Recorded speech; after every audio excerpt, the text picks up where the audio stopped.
Have you ever been on the very edge of achieving something important, only to do something that completely messes it all up?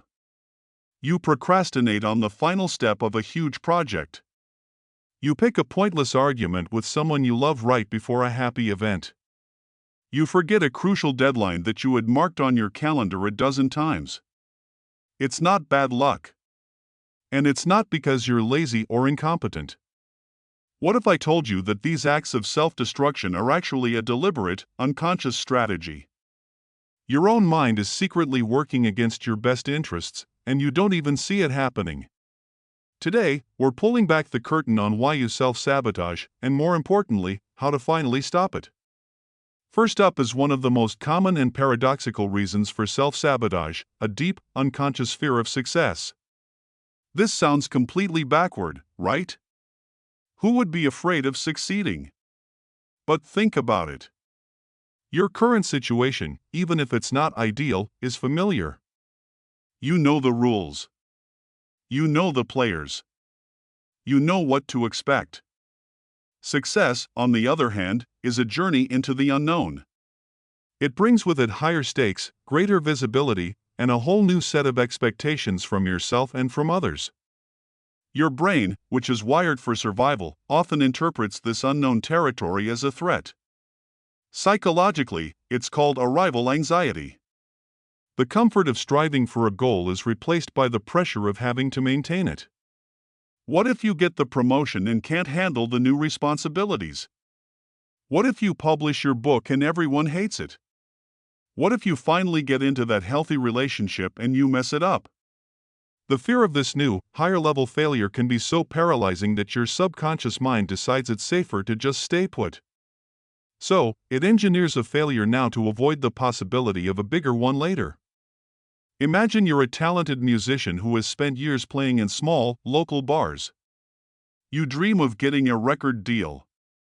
Then, one day, a scout from a major label is in the audience.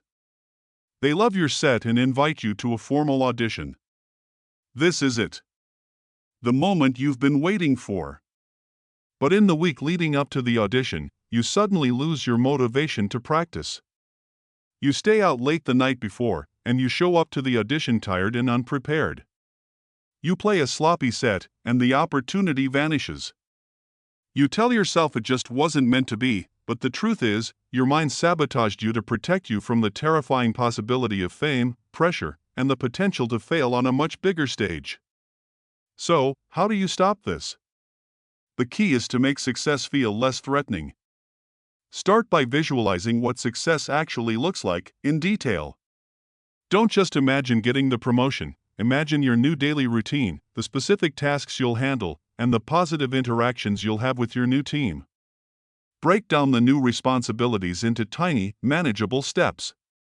By making the unknown familiar, you reduce your brain's fear response. And celebrate every small win along the way. This trains your nervous system to associate success with reward, not with danger. The second hidden reason you self-sabotage is a powerful, unconscious need for control. Life is full of uncertainty. You can try your absolute best at something and still not get the outcome you want. This lack of control can feel incredibly stressful and vulnerable. Self-sabotage offers a strange, twisted solution.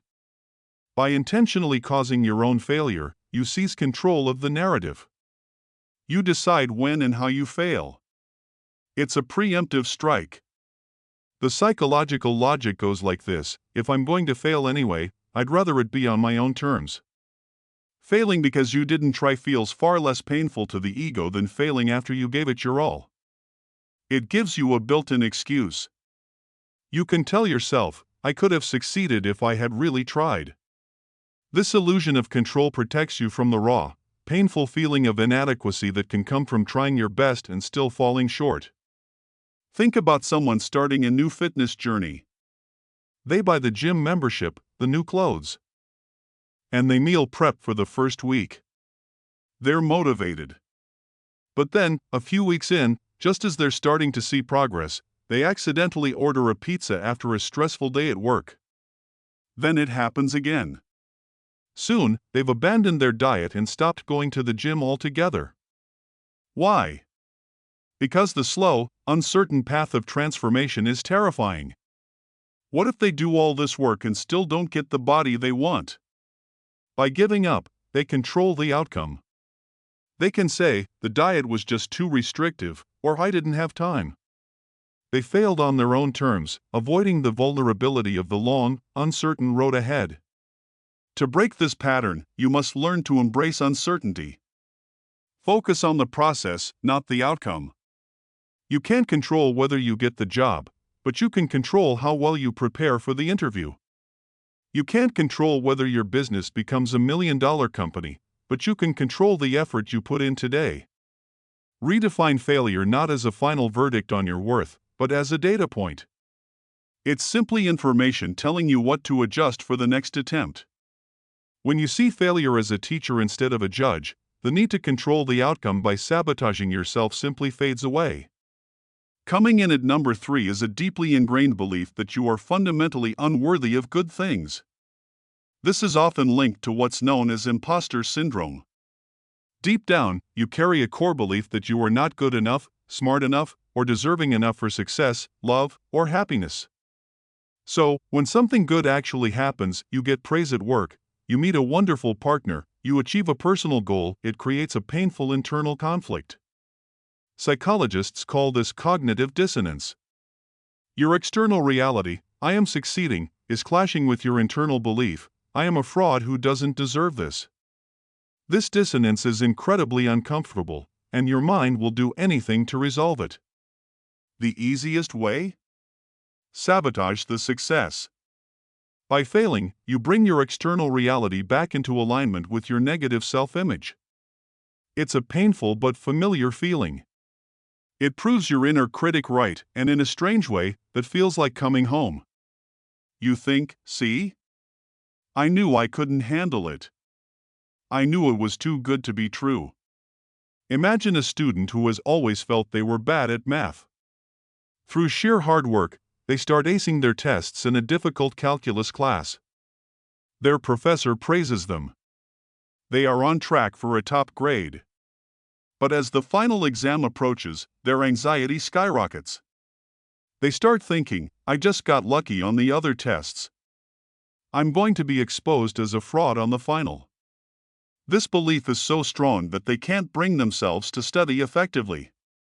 They procrastinate, get overwhelmed, and end up performing poorly on the exam, confirming their deep-seated belief that they are, and always were, bad at math. To overcome this, you have to go to war with your inner critic. Start by gathering evidence to the contrary. Keep a brag file, a document or journal where you list every single accomplishment, compliment, and success, no matter how small. When your mind tells you you're a fraud, open the file and read the objective facts. Remind yourself, over and over, that feelings are not facts. Just because you feel like an imposter doesn't mean you are one. It's just an old, faulty program running in the back of your mind. Your job is to stop listening to it.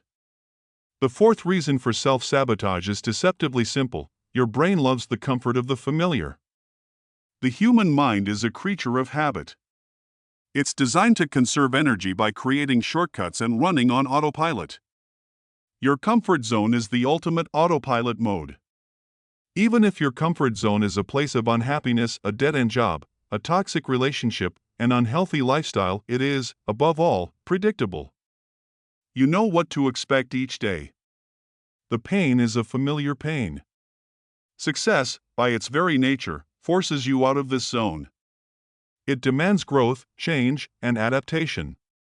It introduces new variables and new challenges. To your survival-oriented brain, the unknown is inherently dangerous. It prefers the devil you know to the devil you don't.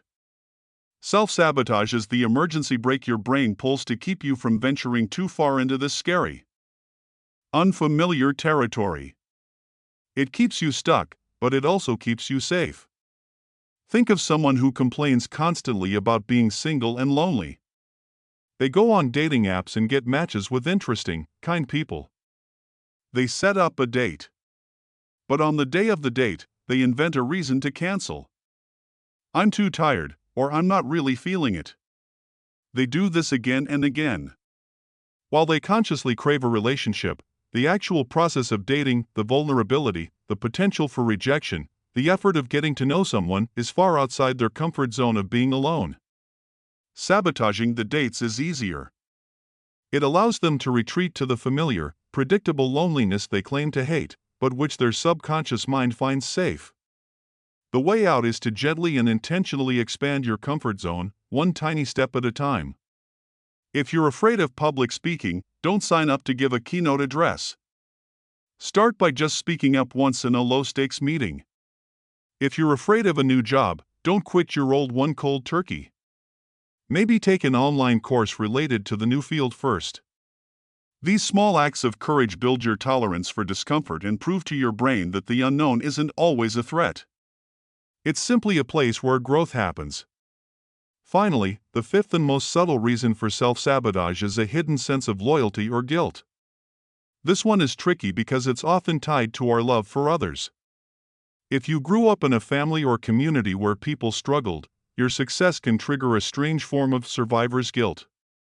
Unconsciously, you might feel that by becoming more successful, wealthier, or happier than your parents, siblings, or childhood friends, you are betraying them. You are leaving them behind.